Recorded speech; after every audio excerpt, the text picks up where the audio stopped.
नमस्कार, आज की आवाज में आपका स्वागत है। आज हम बात करेंगे राज्य सरकार के उस फैसले के बारे में जिसके बाद ये कहा जा रहा है कि ग्राहकों को सब्जी और फल कम दाम में मिलेंगे तो वहीं किसानों को भी उनके फसल का उचित दाम मिलेगा। क्या है ये फैसला और इसके बाद सच में क्या ग्राहक और किसान फायदे में रहेंगे, इस मुद्दे पर आज हम चर्चा करने वाले हैं। राज्य सरकार का फैसला ये है कि राज्य सरकार ने अब फल और सब्जियां एपीएमसी से नियंत्रण मुक्त कर दिए। क्या इसका असर होगा, क्या होगा, इससे बारे में इस पे हम चर्चा करते हैं। हमारे साथ इस वक्त गेस्ट हैं डॉक्टर एमएस कामत हैं, सेक्रेटरी हैं ये कंज्यूमर गाइडेंस सोसाइटी के डॉक्टर कामत, और इनके साथ हमारे पास चर्चा में मौजूद हैं शिवाजी पहिनकर, ये सेक्रेटरी हैं एपीएमसी नवी मुंबई के। सर, पहला सवाल डॉक्टर कामत से है। सर, क्या फैसले से फर्क पड़ेगा? मुझे लगता है ये बहुत अच्छा फैसला है, क्योंकि मार्केट में जितना कंपटीशन होगा उतने प्राइसेस थोड़े नियंत्रण में आ जाएंगे। और सबसे अच्छी बात यह है कि किसी एक की जब मोनोपोली होती है तो प्राइस में बहुत मैनिपुलेशन होता है। तो मैं समझता हूं कि हमारे ग्राहकों को इसका बहुत ही फ़ायदा होगा, और विरोध इसका ऐसा होगा कि ऑलरेडी एस्टैब्लिश सिस्टम को आप डिस्टर्ब कर रहे हो। लाइफ में डिस्टर्बेंस होने से ही आदमी तरक्की कर सकता है, और ऑल्टरनेटिव तो है ही आपके पास। गवर्नमेंट ने या किसी ने कभी नहीं कहा कि एपीएमसी बंद करो, कहा कि एपीएमसी चालू रहेगा। इसके अलावा भी जो भी फार्मर्स हैं या किसान हैं वो डायरेक्टली बेच सकते हैं। तो किसान भी अपने कोऑपरेटिव बना सकते हैं, किसान भी अपने लोगों को साथ में मिलकर कर सकते हैं। ये दूध में बहुत सक्सेसफुल हुआ है, अमूल जैसे संस्था में आपने देखा होगा। तो मैं समझता हूँ ये ग्राहकों के फायदे में ही है, और जैसे जैसे दिन आगे निकलते हैं तो मैं सोचता हूँ कि और भी कंपटीशन हो जाए, ताकि अगर 4-5 प्लेयर इसमें हो तो एक दूसरे को वो काबू में या नियंत्रण में रखेंगे। हमारे साथ शिवाजी पहिनकर भी हैं, सेक्रेटरी हैं एपीएमसी नवी मुंबई के। व्यापारियों ने और आड़त कर्मचारियों ने हड़ताल कर दी है, जिसकी वजह से मुंबई में सब्जी और फल की कीमतें हैं लगभग दोगुनी हो चुकी हैं। तो एपीएमसी इस पे क्या कर रहा है? देखिए, सबसे पहले तो हम ये समझें कि जो गवर्नमेंट ने जो डिसीजन लिया हुआ है, ये सिर्फ 5 तारीख को हमारा ऑर्डिनेंस निकला है, और सिर्फ एक ही दिन यानी कल ही के दिन स्ट्राइक हुई है। उससे पहले तक यहाँ पर फल और सब्जियों का जो सप्लाई था वो ईपीएमसी के अंदर भी जो रेगुलर होता है, जैसे हमारे यहाँ रोज़ का लगभग 1200 टेम्पो का माल आता है, सब्जियों और फल, ये 2 आइटम का। तो इसका जो रेगुलर सप्लाई है वो चलता ही रहा, और पिछले 2 दिन में उसमें थोड़ी सी बढ़ोतरी भी हमको दिखाई गई है। तो ऐसा हम नहीं कह सकते कि फल और सब्जी का कोई शॉर्टेज मुंबई शहर के अंदर है। खुदरा मार्केट में जो है दाम लगभग दोगुने हो चुके हैं। नहीं, देखिए, जैसे कामत जी भी मेरे से सहमत होंगे कि दाम बढ़ने के कई अन्य भी कारण हैं। जैसे अभी बारिश का समय है तो सब्जियों का जो प्रोडक्शन है वो भी थोड़ा कम हो जाता है, तो उसके चलते भी दाम थोड़े से बढ़ जाते हैं। पर जो मेन जो दाम बढ़ने का जो कारण होता है वो डिमांड और सप्लाई होता है। तो इसके अंदर आज की तारीख में किसी भी सब्जियों का इस स्ट्राइक की वजह से कम आज तक कोई बहुत ज़्यादा असर हुआ नहीं है। कामत सर, इसके बारे में आप कुछ कहना चाहेंगे? नहीं, ये ऐसा भी हो सकता है कि सटोरियो या जो भी खौफ फैलाना चाहते हैं उनका एक बहुत अच्छा मौका मिल गया कि आप बोलोगे कि एक दिन का स्ट्राइक है। देखिए, किसका तो क्या बोलते हैं, स्नोबॉलिंग इफेक्ट होता ही है कि आप कहेंगे कि स्ट्राइक है तो इमीडिएटली लोगों को, मान लो लोग बोले टैक्सी की स्ट्राइक है, तो इमीडिएटली उनको कोई अल्टरनेटिव तैयार करना पड़ता है। तो यही बात है। तो आप बोलोगे कि सब्जियों का स्ट्राइक है तो जो भी रिटेलर है या जो भी इन बिटवीन डिस्ट्रीब्यूटर है वो तो सोचेगा कि भाई माल तो कम आने वाला ही है मार्केट में, तो ये मेरा सुनहरा मौका है।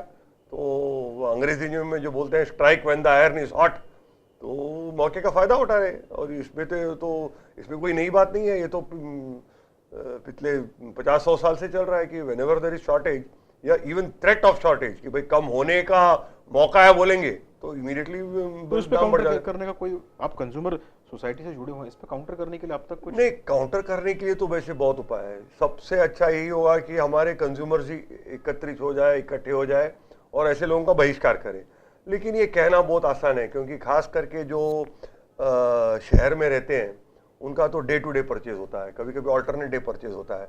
तो उनको कहना कि भाई आज आप टमाटर मत खाओ, आलू ही खाओ, क्योंकि आलू आपके घर में पड़े हुए हैं, ये बहुत आसान है। नहीं, देखिए, ऐसा भी हो सकता है, मैं नहीं ये ऐसा भी कहना हो सकता है कि गवर्नमेंट अगर चाहे तो इसके ऊपर एसेंशियल सर्विसेज मेंटेनेंस एक्ट लेके आ सकती है कि देखिए खाना तो सबसे बड़ा एसेंशियल चीज है, खाने के बिना तो आदमी कुछ नहीं कर सकता है।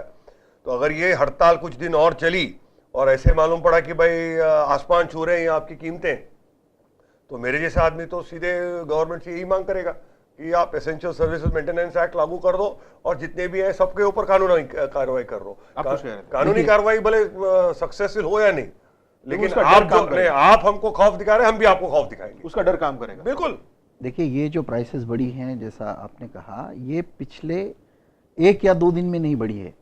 आप अगर पिछला एक 8 दिन का रेट अगर आपको दिखाना चाहूं तो आज का रेट जो है सिर्फ भिंडी या कोथिम को, जिसको धनिया, हरा धनिया बोलते हैं, इसका रेट दुगने से भी ज्यादा हो गया। देखिए, हम आपको बताते हैं कि अभी जैसे कामत जी ने कहा कि बीच में जो बिचौलिए हैं उनको हम जितना कम करेंगे, अब जैसे हमारा जो गवर्नमेंट का जो डिफरेंट जो स्कीम्स है उसके अंदर जैसे हम फार्मर टू कंज्यूमर डायरेक्ट माल आ रहा है जो कई साल लगभग 5, उसका प्रतिशत कितना है? उस पर लगभग आप समझ लीजिए कि आज सवेरे 500 गाड़ियां आई है, 500 व्हीकल्स। नहीं, कंपेयर टू एपीएमसी और फार्मर टू डायरेक्ट कंज्यूमर, इसका मैं आपको वही बता रहा हूं कि लगभग मुंबई सिटी का अगर हम पूरा विचार करें, मुंबई शहर, सबब, थाना का सम पार्ट, क्योंकि बाकी का जो पार्ट है जैसे आप लीजिए कि कल्याण है, उस तरफ दूसरी एपीएमसीज हैं, लेकिन मेनली जो हमारी वाशी की एपीएमसी है वहाँ पर जो फल सब्जियाँ जो भी माल आता है वो बेसिकली मुंबई सिटी, सबब, नई मुंबई और सम पार्ट ऑफ थाना, ये एरिया में डिस्ट्रीब्यूट होता है। यहाँ लगभग 1.75 you can say crore people are staying. तो ये लोगों के लिए हमारे पास रोज का 1500 ट्रॉलीज, आप समझ लीजिए, या ट्रक्स टू सम एक्सटेंट, फलों में थोड़ी बड़ी गाड़ियां भी आती है, उतना माल रोज आता है। अब ये आने के बाद इसको डिस्ट्रीब्यूशन कैसे होता है? माल आएगा एपीएमसी में, वहां पर जो होलसेल ट्रेडर है वो उसको परचेस करते हैं और फिर उसको रिटेलर्स को बेचते हैं। अब देखिए, गवर्नमेंट की पहले से एजेंसी लगी हुई है डायरेक्ट मार्केटिंग की, जिसमें सीधा जो विपणन है वो फार्मर से लेके कंज्यूमर तक होता है। उसमें फिर महिलाओं की संस्थाएं हैं, कुछ कोऑपरेटिव सोसाइटीज़ है, कुछ अन्य संस्थाएं हैं जो फार्मर से ये फल और सब्जियां कलेक्ट करती है और रोज मुंबई शहर में लाके सीधा जो हमारे रिटेलर्स है उनको बेचती है। इस पर हम आज चर्चा करेंगे एक ब्रेक के बाद और इनसे जानने की कोशिश करेंगे कि अगर ये फॉर्मूला जो फार्म से डायरेक्ट कंज्यूमर के पास जाने वाला जो फॉर्मूला है उसे ज्यादा सक्सेस क्यों नहीं मिला, इसके बाद हम बात करते हैं एक ब्रेक के बाद। देखिए, भारत एक देश है, आप इसकी बंटवारा करके उसको गुजरात अलग, महाराष्ट्र अलग मत कीजिए। वो मैं एक एग्जांपल दे रहा हूं, आप एग्जांपल दे रहा हूं।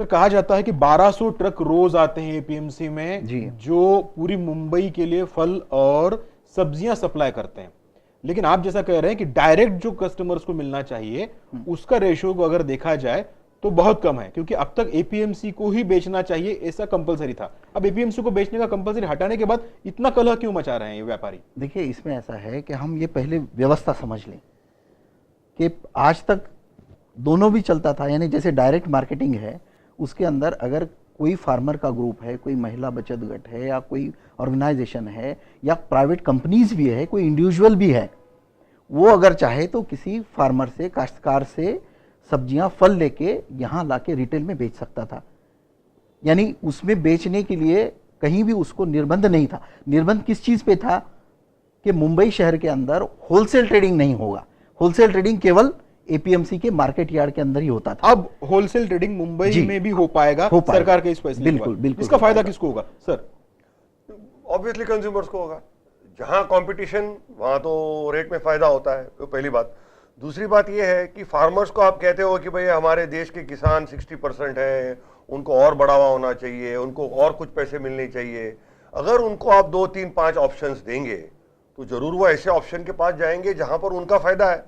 तो मैं समझता हूं कि हर मार्केट के ऊपर कंट्रोल तो रखना चाहिए, ऐसे नहीं है कि अनरेगुलेटेड चला जाएगा, लेकिन ऐसा टोटल कंट्रोल रखना कि भाई तो आप एक ही के पास जाओ, ऐसे वाली फॉर्मूला फार्मर्स, कंज्यूमर सबके खिलाफ है। थोड़ा सा मेरा अलग सवाल है, एक हाइपोथेटिकल क्वेश्चन मेरा आपसे। मान लीजिए अभी एपीएमसी को बेचना कंपलसरी नहीं है, अगर किसान के साथ में एक उसके पास जो भी फल या सब्जी है उसे गुजरात या कर्नाटक या आंध्र वाले ने पूरा का पूरा कॉन्ट्रैक्ट बेसिस पे ले लिया, तो क्या महाराष्ट्र में, मुंबई में सब्जी की किल्लत नहीं हो जाएगी और क्या उसकी वजह से दाम नहीं बढ़ेंगे? देखिए, भारत एक देश है, आप इसकी बंटवारा करके उसको गुजरात अलग महाराष्ट्र अलग मत कीजिए। वो मैं एक एग्जांपल दे रहा हूँ, बहुत सारे गुड्स गुजरात से भी यहाँ आते हैं, हमें समझे, यूपी से हमारे पास आता है, हिमाचल से हमारे पास फल आते हैं, लेकिन so जो एप्पल्स तो बम्बई में नहीं होता और महाराष्ट्र में नहीं होते ना, पूरा का पूरा कभी भी एप्पल के इतने कम नहीं हुए। नहीं, तो ये कहने की बात ये है कि जहां आज भी आम आदमी एप्पल नहीं खा पाता। नहीं, जहां कंपटीशन है, मेरा बस इतना ही है, जहां कंपटीशन है वहां रेट्स ऑटोमेटिकली कम होंगे। आप कंपटीशन रखिए, एक मोनोपोली आप रखोगे कि भाई इनको ही बेचना है, इनके ही थ्रू करना है, तो परेशानी शुरू हो जाती है। ये देखिए, आप ऐसा क्यों नहीं सोचते कि अगर गुजरात वाला यहां से लेके जाएगा तो चलो कम से कम गुजरात वाले का कुछ फायदा हुआ। मान लो कोई चीज, शिमला मिर्च मान लो 80 रुपए किलो वहां बिक रही है और वो महाराष्ट्र में कि 30 रुपए में ले गया होलसेल रेट के हिसाब से, और वहां 50 रुपए में बेचने लगा, तो उनका तो कुछ फायदा हुआ।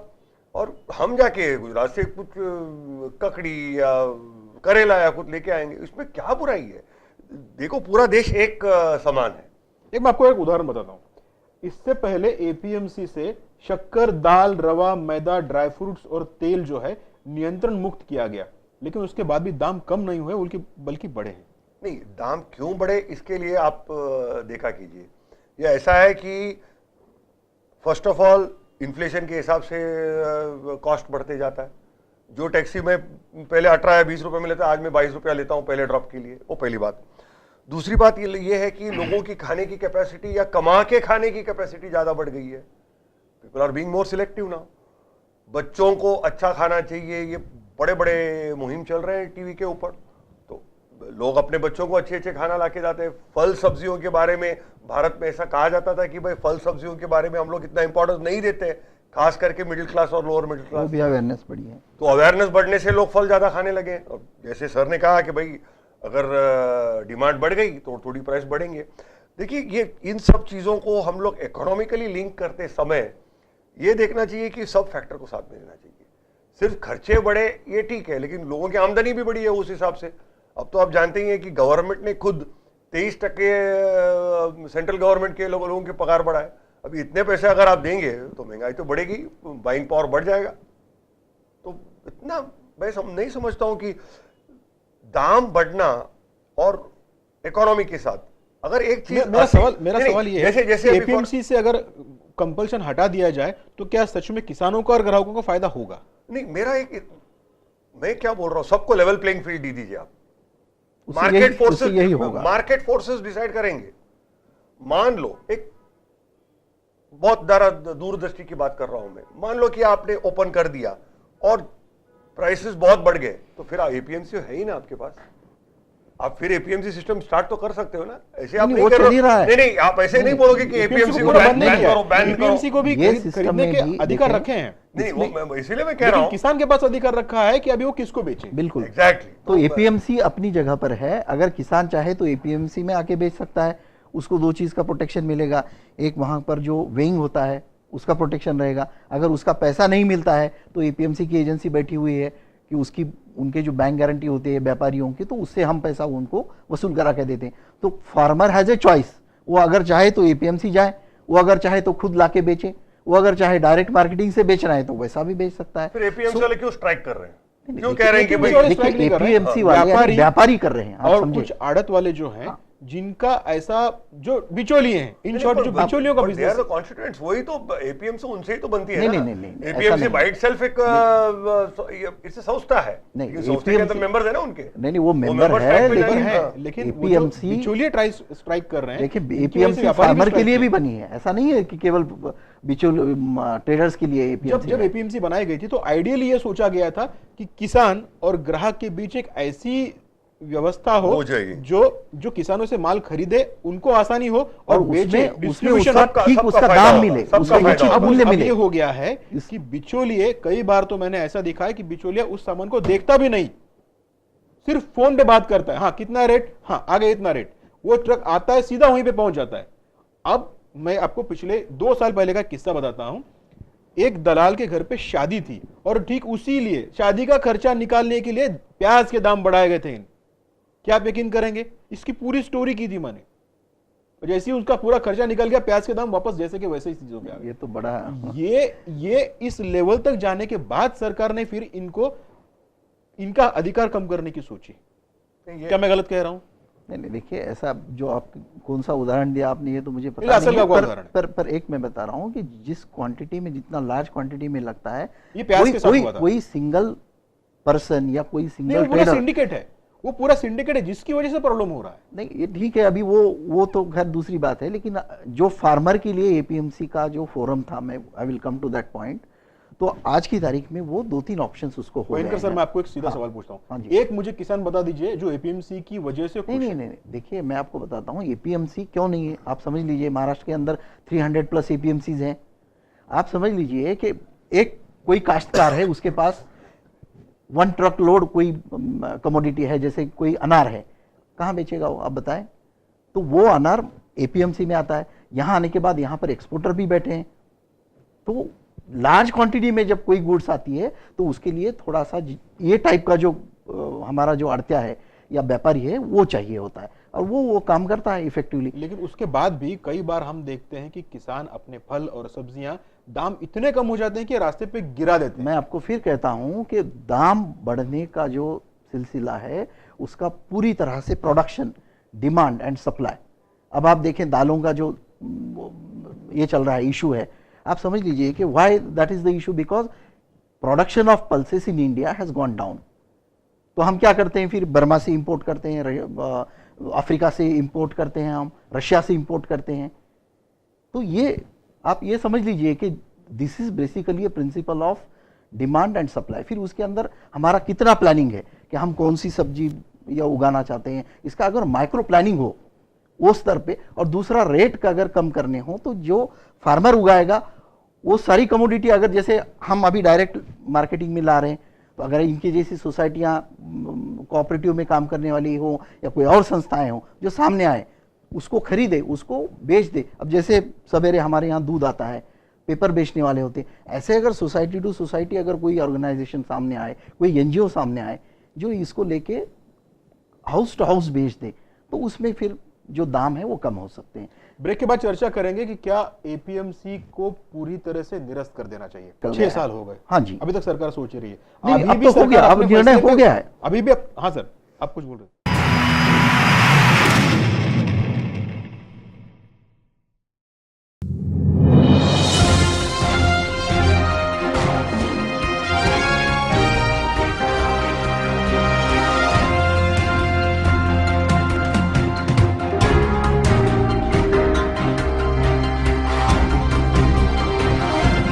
एपीएमसी का कंपल्शन हटाने के बाद ही केंद्र सरकार की तरफ से फंड मिलेगा, क्या ये भी एक वजह है एपीएमसी को थोड़ा सा पावरलेस करने की? नहीं, देखिए केंद्र ने जो भी सजेशन स्टेट गवर्नमेंट को दी थी वो 2010 में दी थी, और उसके चलते फल और सब्जियों को फ्री ट्रेड उसका करना था, वो एक कंडीशन थी, वो सही है।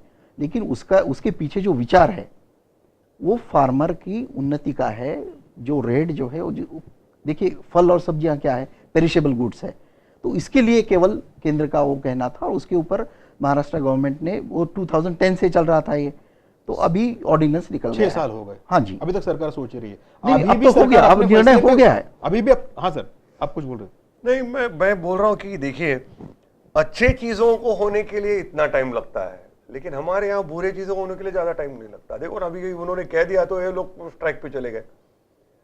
जैसे साहब ने कहा कि 5 तारीख को इन्होंने ऑर्डिनेंस निकाला, 11 तारीख तक ये स्ट्राइक पे चले गए।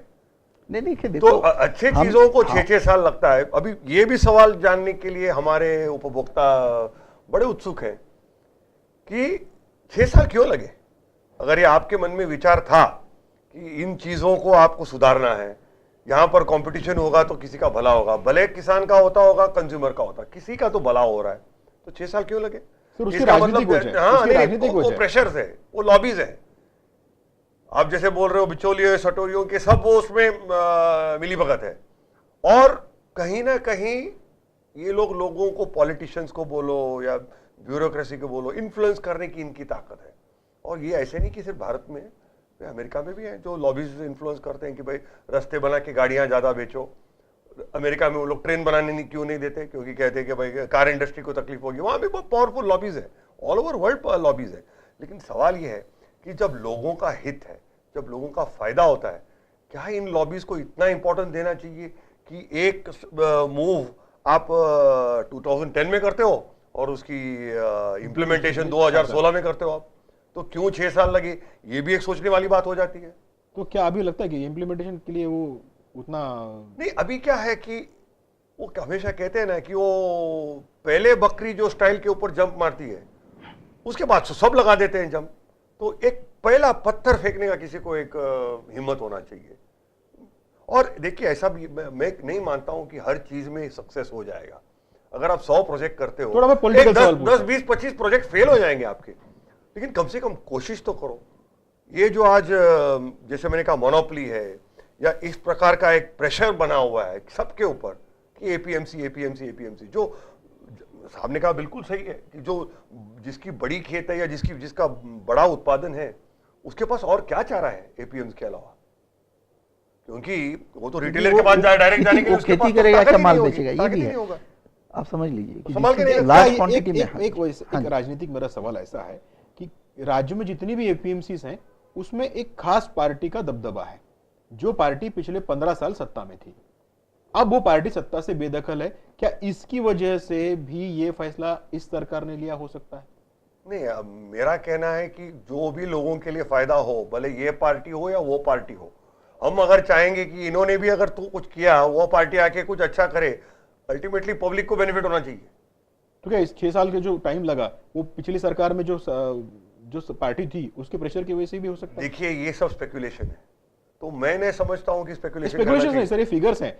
एपीएमसी में अगर आप सत्ता देखें तो ज्यादातर उस पार्टी की सत्ता है जो पिछले 15 साल महाराष्ट्र में सत्ता में थी। ये बराबर है। ये तो हमारी सबसे बड़े दुर्भाग्य है ना कि जब आप सोचते हो कि देश के बारे में कुछ करना है, किसानों के बारे में करना है, कंज्यूमर्स के बारे में करना है, तो इनके बारे में सोचने के बजाय आप अपने पार्टी के बारे में, आपके कलेक्शन के बारे में, आपके पावर के बारे में सोचते रहते हो।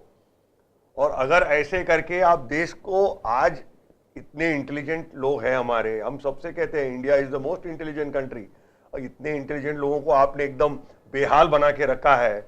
और देश में विकास के हिसाब से आपका कुछ 60 नंबर है, पॉवर्टी के हिसाब से आपका कुछ 90 नंबर है। अगर ये बुरी हालत है तो इसी की वजह से ये। ब्रेक के बाद बात करते हैं कि क्या दलालों के हटाने की वजह से किसान और ग्राहक सच में खुश हो जाएंगे? सरकार अगर डिकंट्रोलाइज कर रही है तो सरकार का कोई कंट्रोल ही नहीं रहेगा, क्योंकि एपीएमसी की वजह से आज भी आपके पास ईएसएमए है, आपके पास और बड़े कड़े कायदे हैं। वैसे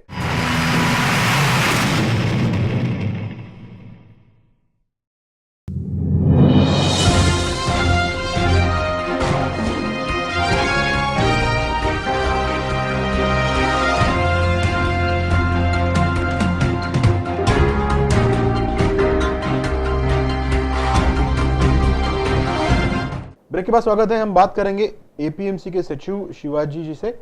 व्यापारियों का यह कहना है कि सरकार स्टेट सेस बंद कर दे, खुली व्यापार नीति अपनाए, लेकिन उनका विरोध का एक और भी वजह है, जो टेम्पो वाले हैं, जो तौलाई का काम करते हैं, वो बेकार हो जाएंगे। क्या सच में ऐसा होगा? नहीं, देखिए, अभी ये जो नई व्यवस्था हम गवर्नमेंट ने जो लाई हुई है उसके अंदर एपीएमसी है। तो एपीएमसी के अंदर जो भी रूल्स रेगुलेशंस हैं, यानी जैसे उसका वेइंग होगा, उसका ओपन ऑक्शन होगा, वहाँ पर जो पैसे की खरीद फरोख्त होगी उसके पैसे की भी गारंटी रहेगी। ये तीनों चीज़ें यहाँ कंफर्म है। अगर कोई बाहर जाके बेचता है तो उसके लिए भी शासन कोई नई नियमावली बनाने की सोच रही है। तो ऐसा नहीं कि पूरी तरह से बाहर भी फार्मर्स को ऐसे ही छोड़ दिया जाएगा, अब समझ लीजिए। लेकिन इसमें सबसे इंपॉर्टेंट बात यह है कि there will be a liberty. अगर किसी को आज की तारीख में क्या था कि जैसे ही मार्केट एरिया, जैसे मुंबई एपीएमसी है, उसकी जो एरिया है वो मुंबई शहर, नई मुंबई और थाना और सम पार्ट ऑफ रायगढ़ ये था। तो ये एरिया के अंदर आप कहीं भी अदर देन मार्केट यार्ड आप इसको होलसेल ट्रेडिंग नहीं कर पाते थे। ये होने की वजह से आज बाहर भी होलसेल ट्रेडिंग होगी। यानी क्या होगा, जैसा कामत साहब ने कहा कि उसमें फिर कंपटीशन बढ़ेगी। ये लोगों का जो एक हो सकता है कि कई साल यहाँ बिजनेस करने की वजह से इनमें भी कुछ लिथार्जी आई हो, तो वो भी शायद जरा चुस्त हो जाएंगे कि भाई अभी हमको बाहर भी कंपटीशन करना है, बाहर अगर अच्छा रेट मिलता है तो इनको लोगों को और बेटर रेट देने का प्रयास करना होगा। तो फार्मर के लिए 2 ऑप्शन 3 ऑप्शन खड़े हो गए, तो उसके चलते फिर फार्मर का इसमें बेनिफिट है। अच्छा, दूसरा क्या है, जो डायरेक्ट माल आएगा इसके अंदर जो 1 2 3 बेचने वाली बीच की जो कड़ी है ये भी कम हो सकती है। अगर ये कड़ी कम होती है तो कंज्यूमर को भी अल्टीमेटली उसका बेनिफिट मिल सकता है। अच्छा, इसमें अगर जैसे मैंने कहा कि कोई ऑर्गेनाइजेशन है, एनजीओज है, वो सामने आके अगर ये माल खरीदती है, फल और सब्जियां बेसिकली, क्योंकि ये डे टू डे लगती है और पेरिशेबल आइटम है, इसका अगर कोई डायरेक्ट कंज्यूमर भी खरीदता है तो उसमें भी बेनिफिट है। अच्छा, जो पिछले 5-6 साल में हमने देखा है कि जो डायरेक्ट मार्केटिंग करने वाली कंपनियां हैं, there are a few big companies also, कि जो फार्मर के पास जाती है उनको एक विशिष्ट रेट से उनका खरीदती है कि हम आपका टोमेटो 20 रुपये से लेंगे, फिर भले आगे उसका 30 हो जाए, 40 हो जाए या 10 रुपया हो जाए, दे एश्योर फॉर 10 रुपीज़। फिर वो होने के बाद 20 रुपया समझ लीजिए, वो उसको आप पूरा का पूरा माल वो उठा लेते हैं। तो इसके अंदर फार्मर को भी कहीं जाना नहीं होता है, उसके अपने खेत के ऊपर उसको दाम मिलता है, पैसा मिलता है, ये भी सिक्योर्ड है।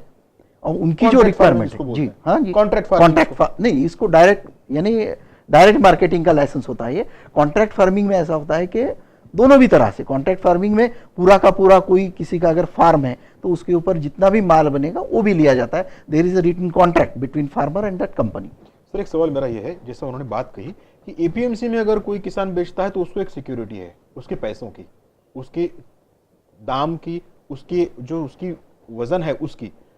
बाहर जाएगा तो उसकी कोई श्योरिटी नहीं है। नहीं, देखिए, इसमें फायदे भी है, नुकसान भी है। जो कोई चीज आप देखेंगे, आपको जिंदगी में कुछ भी ऐसा नहीं मिलेगा जिसमें फायदा ही फायदा है और बिल्कुल नुकसान नहीं है। एक रिस्क रहेगा किसानों को, रिस्क रहेगा, लेकिन मान लो उनको अगर 2% भी एक्स्ट्रा मिलता हो तो 50 दिन में उनके एक ट्रांजैक्शन फेल होने का पैसा तो आ गया ना।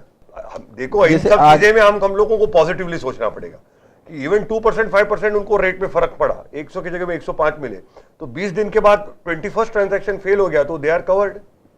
तो वो एक पहली बात है। दूसरी बात क्या है कि इसमें भी सिर्फ डाइवर्सिफिकेशन होगा, या इसमें भी जो कमजोर कड़ी है वो सब गिरने लगेंगे।